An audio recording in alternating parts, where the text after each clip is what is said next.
أعوذ بالله من الشيطان الرجيم.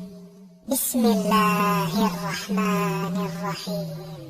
الحمد لله الذي أنزل على عبده الكتاب ولم يجعل له عوجا قيما لينذر بأسا شديدا من لدنه ويبشر المؤمنين الذين يعملون الصالحات أن لهم أجرا حسنا ماكثين فيه أبدا وينذر الذين قالوا اتخذ الله ولدا ما لهم به من علم ولا لآبائهم كبرت كلمة تخرج من أفواههم إن يقولون إلا كذبا فلعلك باخع نفسك على آثارهم إن لم يؤمنوا بهذا الحديث أسفا إنا جعلنا ما على الأرض زينة لها لنبلوهم أيهم أحسن عملا وإنا لجاعلون ما عليها صعيدا جرزا أم حسبت أن أصحاب الكهف والرقيم كانوا من آياتنا عجبا إذ أوى الفتية إلى الكهف فقالوا ربنا آتنا من لدنك رحمة وهيئ لنا من أمرنا رشدا فضربنا على آذانهم في الكهف سنين عددا ثم بعثناهم لنعلم أي الحزبين أحصى لما لبثوا أمدا نحن نقص عليك نبأهم بالحق إنهم فتية آمنوا بربهم وزدناهم هدى وربطنا على قلوبهم إذ قاموا فقالوا ربنا رب السماوات والأرض لن ندعو من دونه إلها لقد قلنا إذا شططا هؤلاء قومنا اتخذوا من دونه آلهة لولا يأتون عليهم بسلطان بين فمن أظلم ممن افترى على الله كذبا وإذ اعتزلتموهم وما يعبدون إلا الله فأووا إلى الكهف ينشر لكم ربكم من رحمته ويهيئ لكم من أمركم مرفقا وترى الشمس إذا طلعت تزاور عن كهفهم ذات اليمين وإذا غربت تقرضهم ذات الشمال وهم في فجوة منه ذلك من آيات الله من يهد الله فهو المهتد ومن يضلل فلن تجد له وليا مرشدا وتحسبهم أيقاظا وهم رقود ونقلبهم ذات اليمين وذات الشمال وكلبهم باسط ذراعيه بالوصيد لو اطلعت عليهم لوليت منهم فرارا ولملئت منهم رعبا وكذلك بعثناهم ليتساءلوا بينهم قال قائل منهم كم لبثتم قالوا لبثنا يوما أو بعض يوم قالوا ربكم أعلم بما لبثتم فابعثوا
جنتهم ما يعلمهم إلا قليل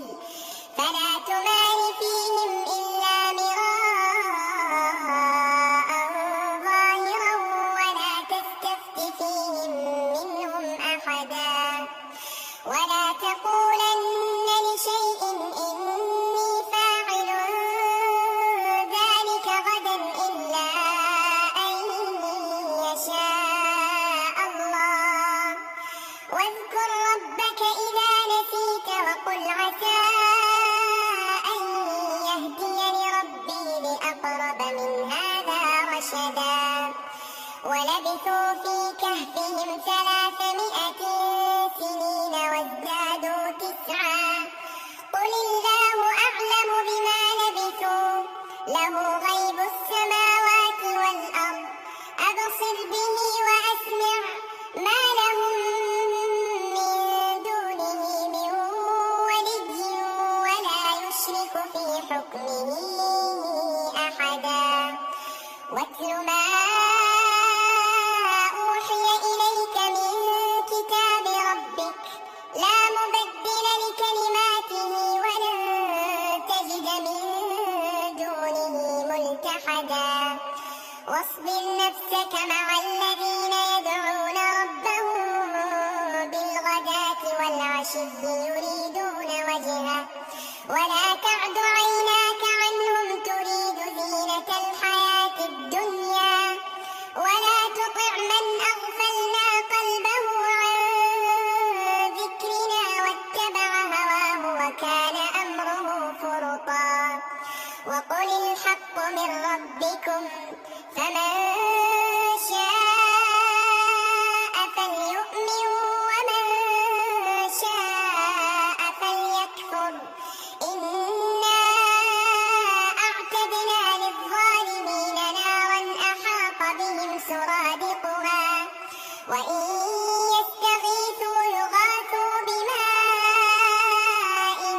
كالمهل يشوي الوجوه بئس الشراب وساءت مرتفقا إن الذين آمنوا وعملوا الصالحات إنا لا نضيع أجر من أحسن عملا أولئك لهم جنات عدن تجري من تحتهم الأنهار يحلون فيها من أساور من ذهب ويلبسون ثيابا خضرا من سندس وإستبرق متكئين فيها على الأرائك نعم الثواب وحسنت مرتفقا واضرب لهم مثل الرجلين جعلنا لأحدهما جنتين من أعناب وحففناهما بنخل وجعلنا بينهما زرعا كلتا الجنتين آتت أكلها ولم تظلم منه شيئا وفجرنا خلالهما نهرا وكان له ثمر فقال لصاحبه وهو يحاوره أنا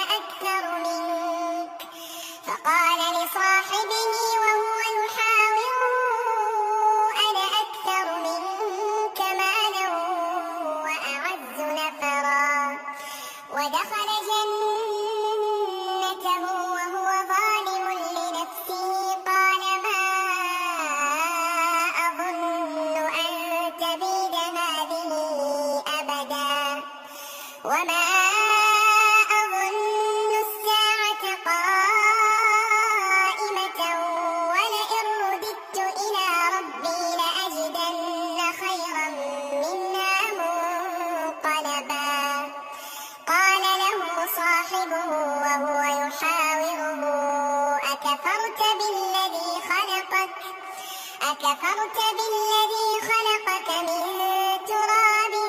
ثم من نطفة ثم سواك رجلا لكن هو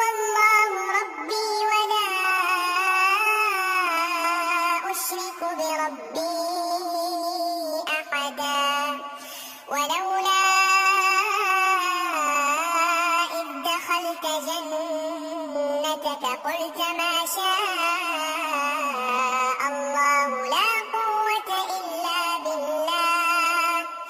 إن ترني أنا أقل منك مالا وولدا فعسى ربي أن يؤتيني خيرا من جنتك ويرسل عليها حسبانا من السماء فتصبح صعيدا زلقا أو يصبح ماؤها غورا فلن تستطيع له طلبا وأحيط بثمره فأصبح يقلب كفيه على ما أنفق فيها وهي خاوية على عروشها ويقول يا ليتني لم أشرك بربي أحدا ولم تكن له فئة ينصرونه من دون الله وما كان منتصرا هنالك الولاية لله الحق هو خير ثوابا وخير عقبا واضرب لهم مثل الحياة الدنيا كماء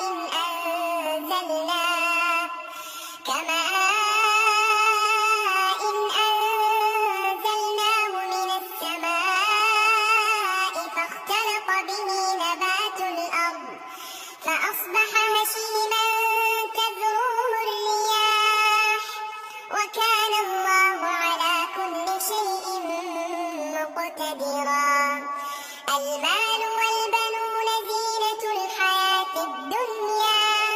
والباقيات الصالحات خير عند ربك ثوابا وخير أملا ويوم نسير الجبال وترى الأرض بارزة وحشرناهم فلم نغادر منهم أحدا وعرضوا على ربك صفا لقد جئتمونا كما خلقناكم أول مرة بل زعمتم أن لن نجعل لكم موعدا ووضع الكتاب فترى المجرمين مشفقين مما فيه ويقولون يا ويلتنا ما لهذا الكتاب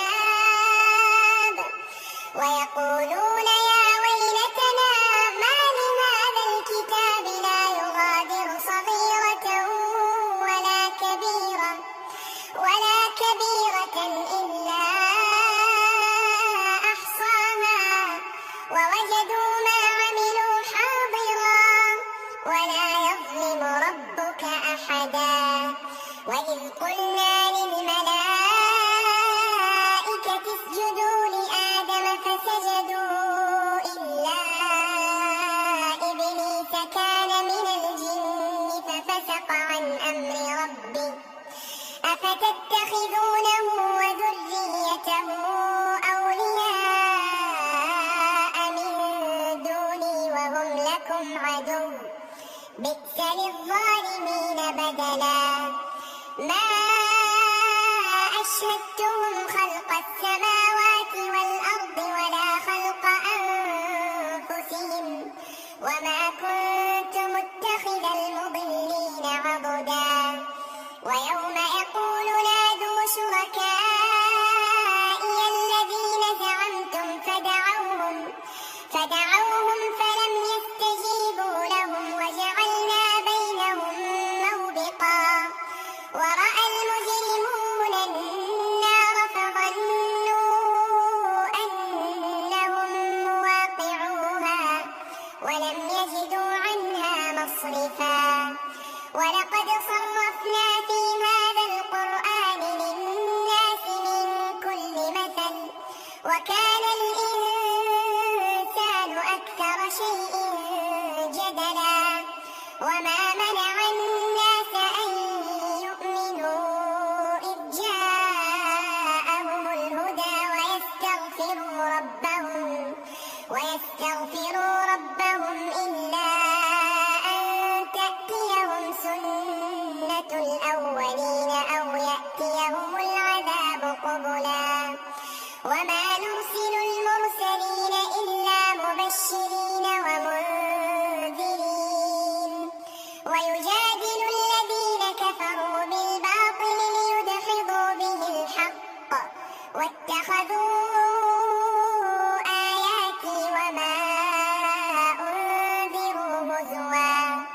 ومن أظلم ممن ذكر بآيات ربه فأعرض عنها ونسي ما قدمت يداه إنا جعلنا على قلوبهم أكنة أن يفقهوه وفي آذانهم وقرا وإن تدعهم إلى الهدى فلن يهتدوا إذا أبدا وربك الغفور ذو الرحمة لو يؤاخذهم بما كسبوا لعجل لهم العذاب بل لهم موعد لن يجدوا من دونه موئلا وتلك القرى أهلكناهم لما ظلموا وجعلنا لمهلكهم موعدا وإذ قال موسى لفتاه لا أبرح حتى أبلغ مجمع البحرين أو أمضي حقبا فلما بلغا مجمع بينهما نسيا حوتهما فاتخذ سبيله في البحر سربا فلما جاوزا قال لفتاه آتنا غداءنا لقد لقينا من سفرنا هذا نصبا قال أرأيت إذ أوينا إلى الصخرة فإني نسيت الحوت وما أنسانيه إلا الشيطان أن أذكره واتخذ سبيله في البحر عجبا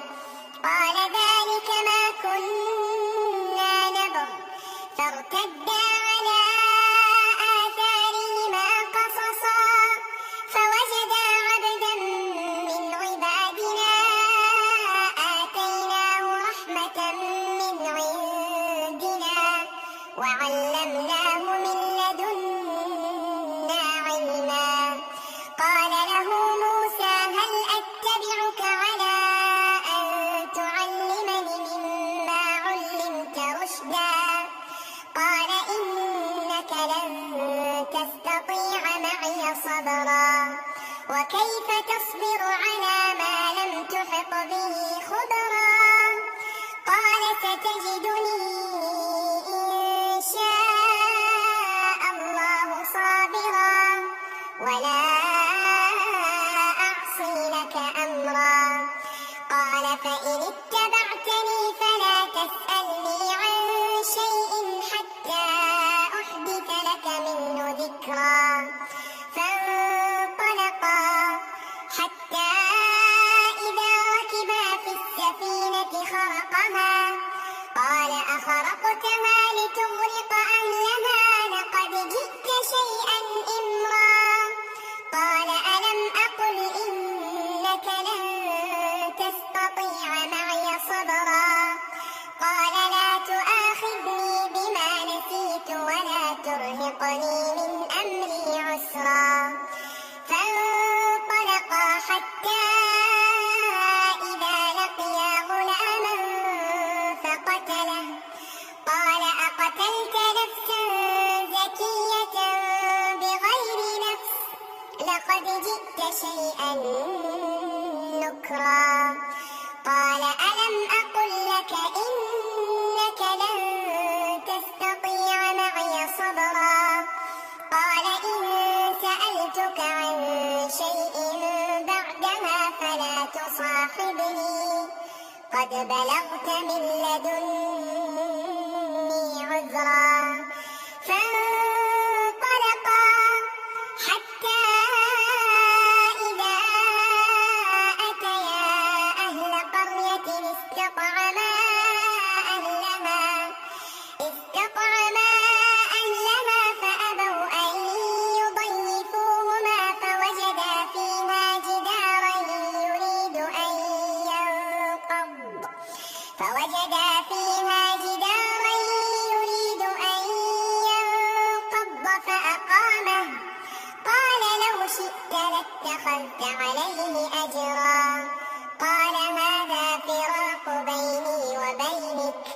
سأنبئك بتأويل ما لم تستطع عليه صبرا أما السفينة فكانت لمساكين يعملون في البحر فأردت أن أعيبها وكان وراءهم ملك يأخذ كل سفينة غصبا وأما الغلام فكان أبواه مؤمنين فخشينا أن يرهقهما طغيانا وكفرا فأردنا أن يبدلهما ربهما خيرا منه زكاة وأقرب رحما وأما الجدار فكان لغلامين يتيمين في المدينة وكان تحته كنز لهما وكان أبوهما صالحا فأراد ربك أن يبلغا أشدهما ويستخرجا كنزهما رحمة من ربك وما فعلته عن أمري ذلك تأويل ما لم تسطع عليه صبرا ويسألونك عن ذي القرنين قل سأتلو عليكم منه ذكرا إنا مكنا له في الأرض وآتيناه من كل شيء سببا فأتبع سببا حتى إذا بلغ مغرب الشمس وجدها تغرب في عين حمئة ووجد عندها قوما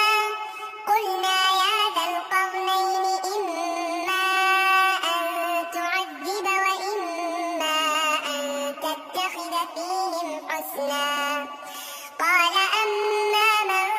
ظلم فسوف نعذبه ثم يرد إلى ربه فيعذبه عذابا نكرا وأما من آمن وعمل صالحا فله جزاء الحسنى وسنقول له من أمرنا يسرا ثم أتبع سببا حتى إذا بلغ مطلع الشمس وجدها تطلع على قوم لم نجعل لهم من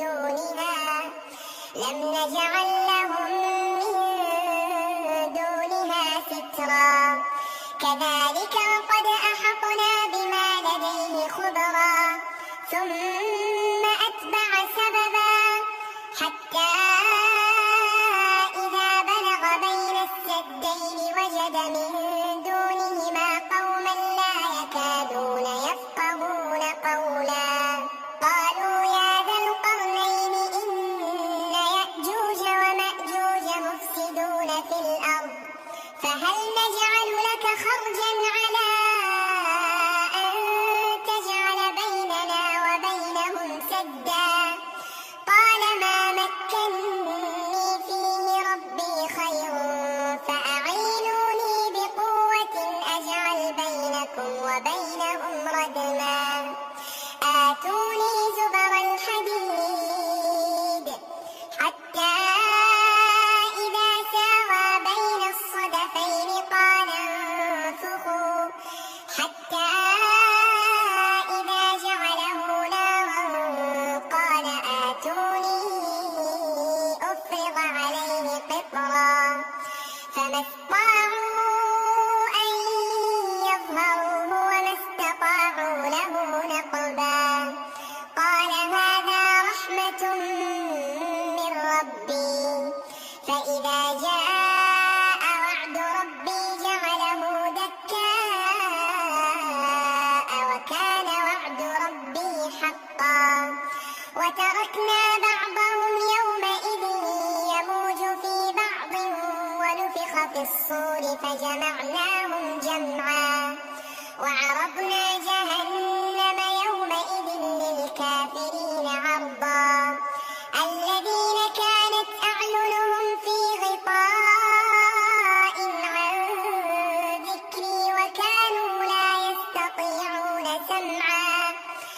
أفحسب الذين كفروا أن يتخذوا عبادي من دوني أولياء إنا أعتدنا جهنم للكافرين نزلا قل هل ننبئكم بالأخسرين أعمالا الذين ضل سعيهم في الحياة الدنيا وهم يحسبون أنهم يحسنون صنعا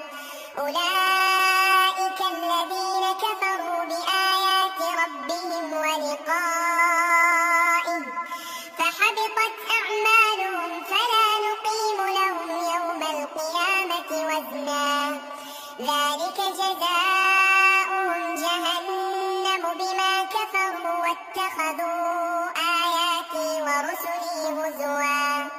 إن الذين آمنوا وعملوا الصالحات كانت لهم جنات الفردوس نزلا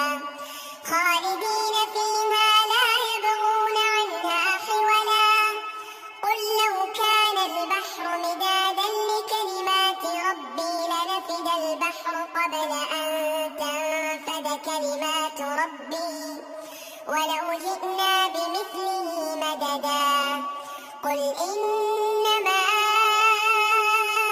أنا بشر مثلكم يوحى